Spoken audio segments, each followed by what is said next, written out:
भुसावळ शहरात शासकीय कामात अडथळा आणल्याने 2 महिलांवर भुसावळ बाजारपेठ पोलीस स्टेशन येथे गुन्हा दाखल।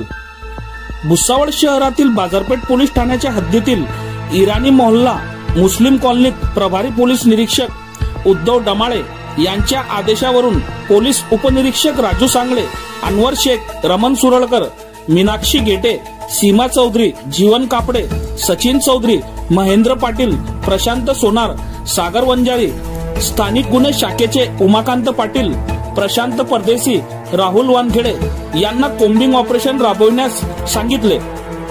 संशयित हसनैन अली जाफर अली याचा शोध घेण्यासाठी गेले असता मरियम बी जाफर अली व नाझिया टिपू शेख या दोन्ही महिलांनी महिला कर्मचारी मीनाक्षी गेटे व सीमा चौधरी यांना शोध घेण्यास प्रतिबंध करून धाकाने परावृत्त करून शिवीगाळ व दमदाटी केली।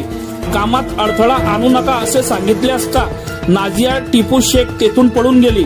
याबाबत मीनाक्षी गेटे यांनी दिलेल्या फिर्यादीवरून बाजारपेठ पोलीस ठाण्यात गुन्हा दाखल करण्यात आला आहे।